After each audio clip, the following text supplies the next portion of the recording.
Hello everyone and welcome to part 124. So since the previous part I have switched off and switched back on.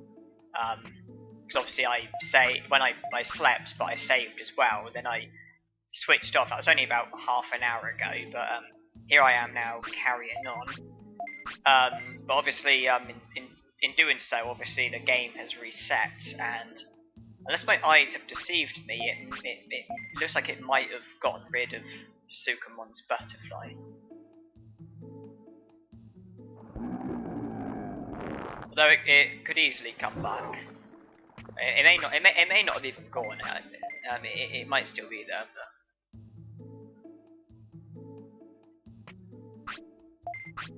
why do I comment on things I don't even care about?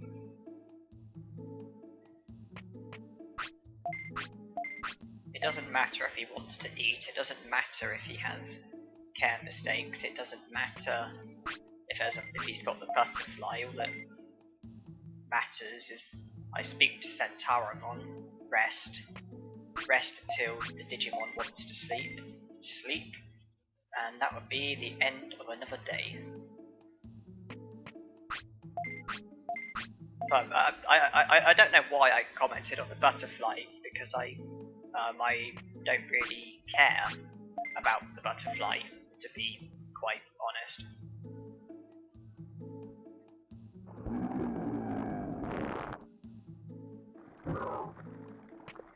I guess I just thought it was noteworthy that saving and switching off, the whole resetting side of things might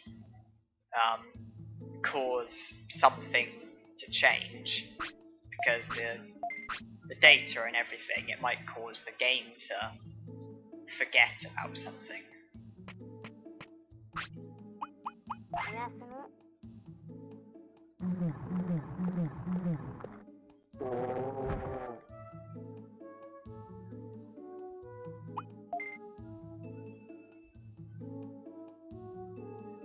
But the only influence the butterfly might have is if it shortens your lifespan, as well as lowering your stats, because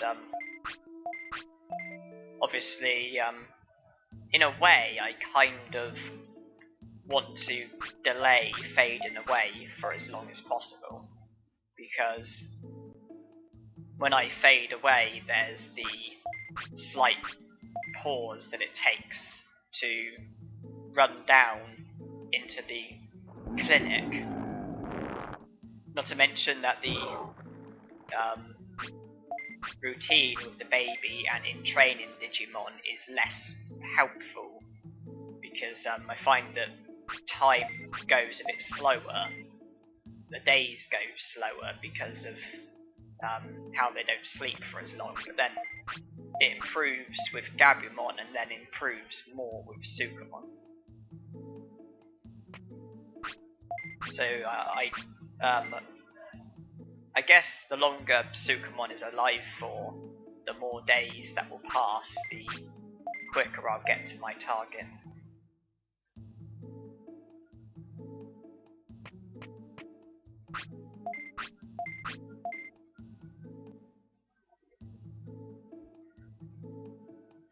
Digimon World and Digimon World 2003, they've got to be two games that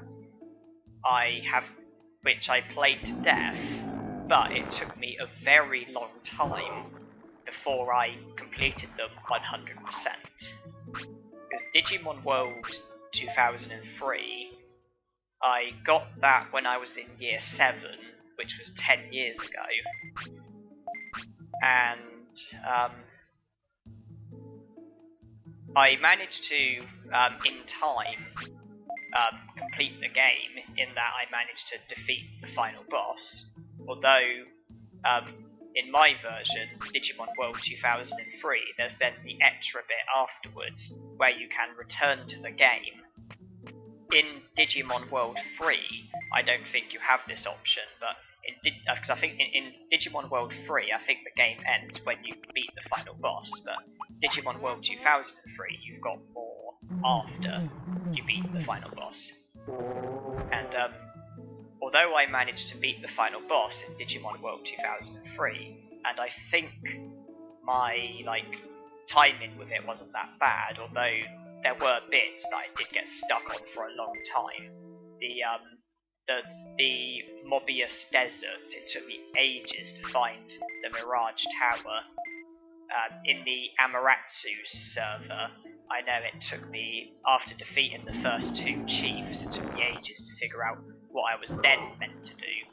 Obviously, eventually I went to the Mirage Tower, which was the problem again, and then I managed to make progress. But after completing the game, the extra bits, that had me confused for years, because the extra bit, there's those 4 leaders who you can battle, but they basically say to you they'll only battle you if you have the 5 strongest items, and I don't think you can get hold of them after completing the game. I have a feeling the only way you can get hold of them is during the game before you beat the final boss. And so, if you don't do what you have to do before beating the final boss and then you save, I have a feeling you've then basically screwed yourself over and it can't be undone. And that was the mistake I made. I thought that you had to obtain them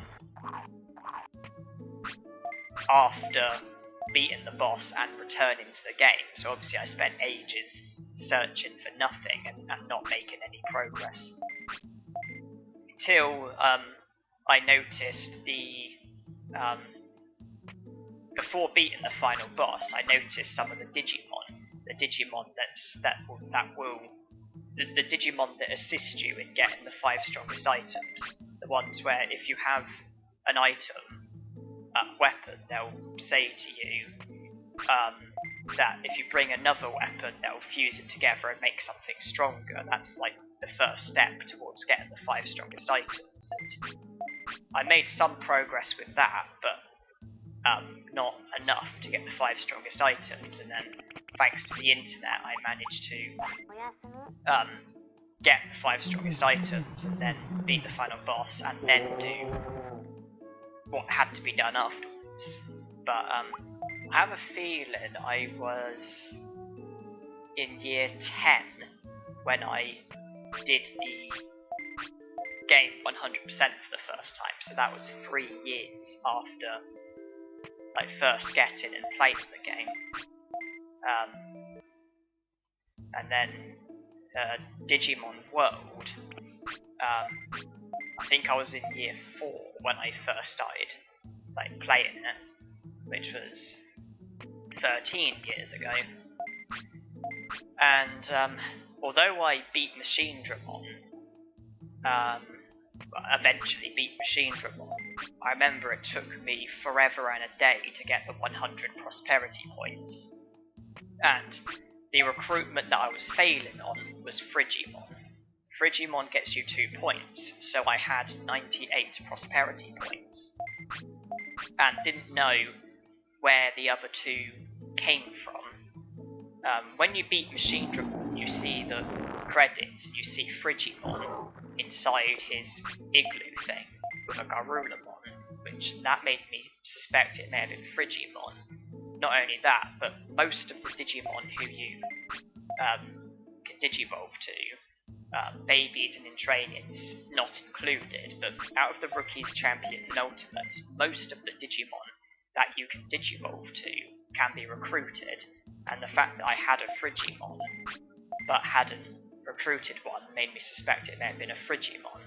Also, the fact that Armours' hint, taking a Digimon who loves hot places to a cold place, is against the rules, but ... That basically gave me a rough idea that whatever the last Digimon was, it was probably had something to do with Friesland, but I was just clueless as to what to do. I did take Fire Digimon to Friesland, but I simply had no joy.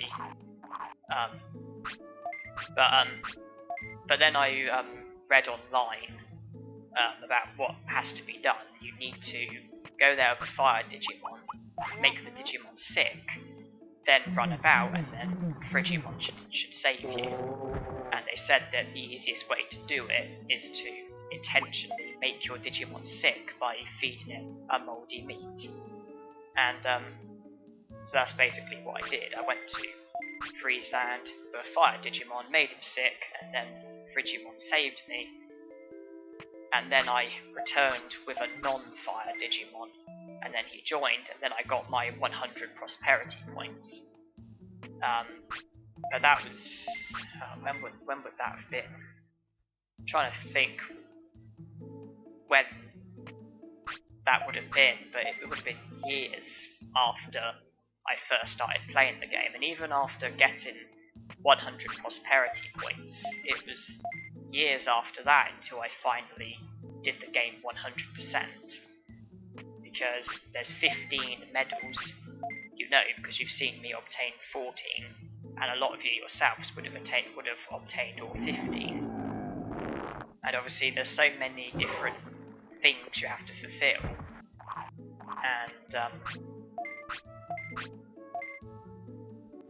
I'm trying to think when I first got 15 medals, I'm trying to think what the last medal was. I sense it was either the one for maximizing techniques or the one for maximizing the Digivolutions. I think it was either the one for learning every technique or the one for Digivolving to every Digimon.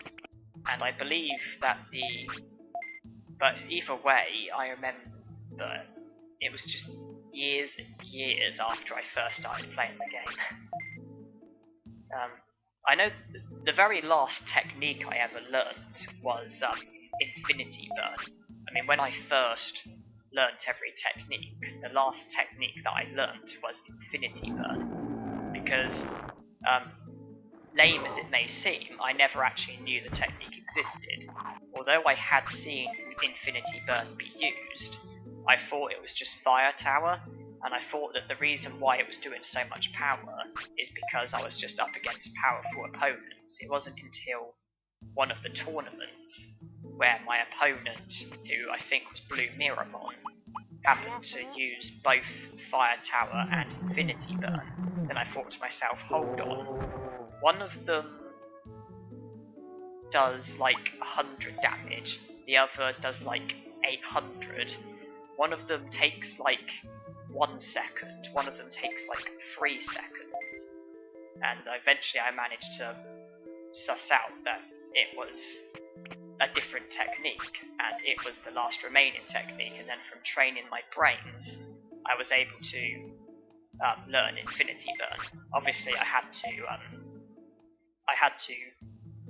get a Digimon that was capable of learning it first, and then the Digivolutions, when I filled the chart for the first time, I believe Nanimon was the last Digimon I Digivolved to.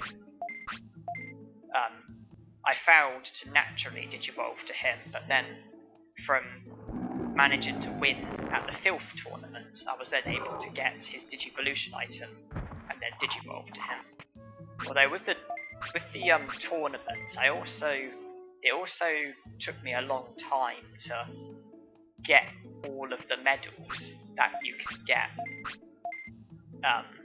The medals that come from winning the tournaments,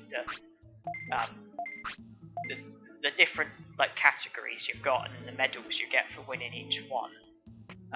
That took me a long time because I simply didn't know that there were so many medals to come from the tournaments. But again, I read online, and then I realised how to get all 15 medals, and then in time I eventually did, but it was just years and years and years after I, first you know, started playing the game.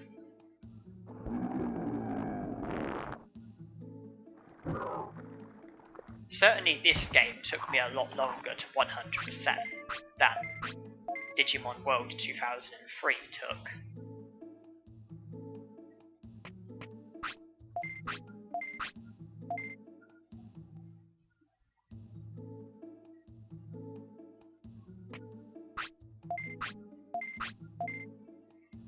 But the point I was getting to is that out of the Digimon World series, the only Digimon World games that I've played, Digimon World 2003, although I love both the games and have had fantastic experiences with them, they did drive me crazy trying to 100% them. And yeah, for both games I wasn't able to do it on my own. I did have to go online and seek help. Of course, nowadays it's not so bad because I know, well, I mean, I know what I have to do. Sometimes I can forget like the best ways to go about it, and sometimes there are certain areas that I do need to like research again. But to do the game 100%, off the top of my head, I certainly know the tip of the iceberg, if that makes sense.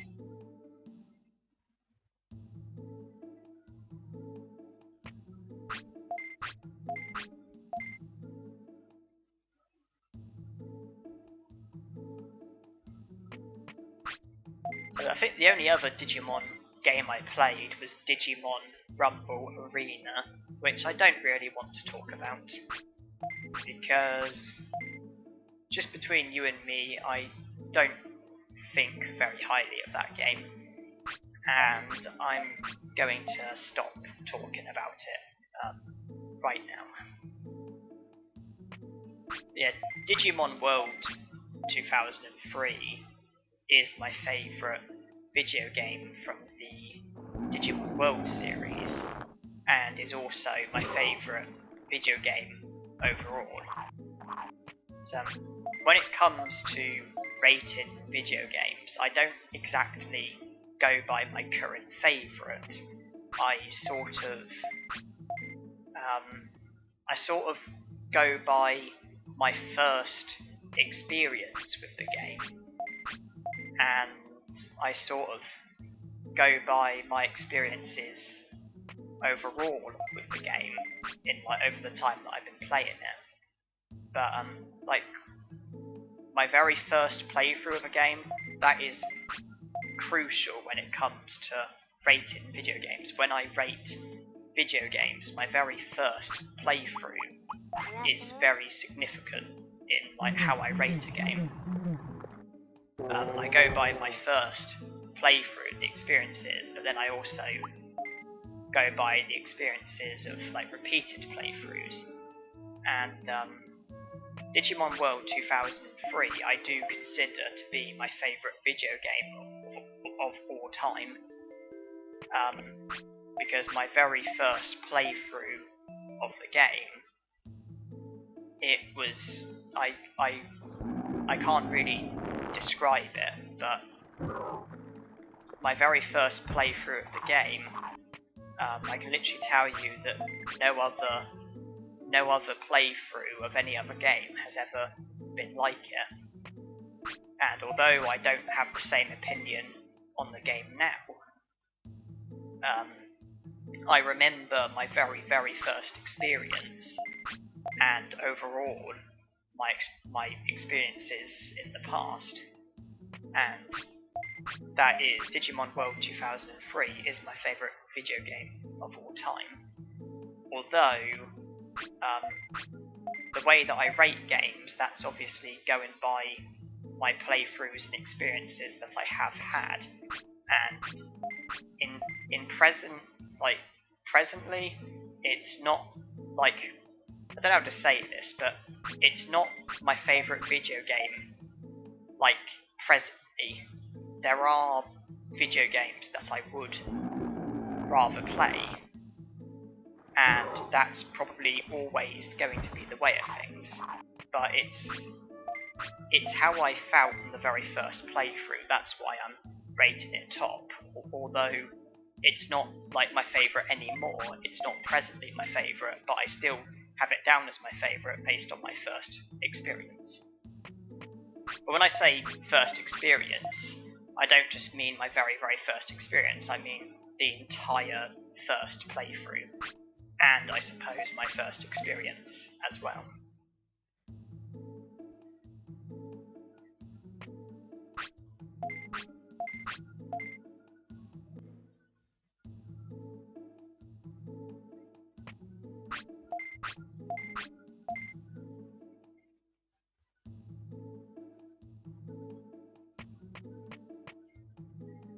Fading away.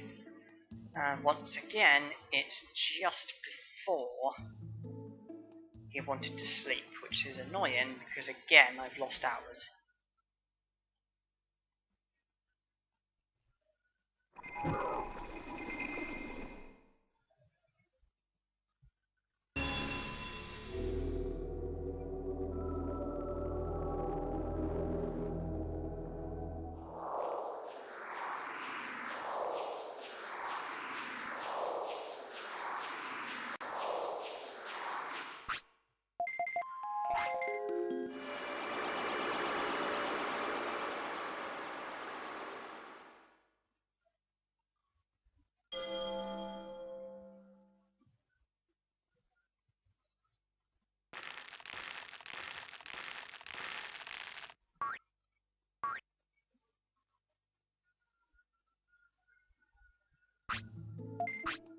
Well, it'll be different. We're going to save using the save machine this time. And that will be the end of the part, so thank you for watching, hope you enjoyed.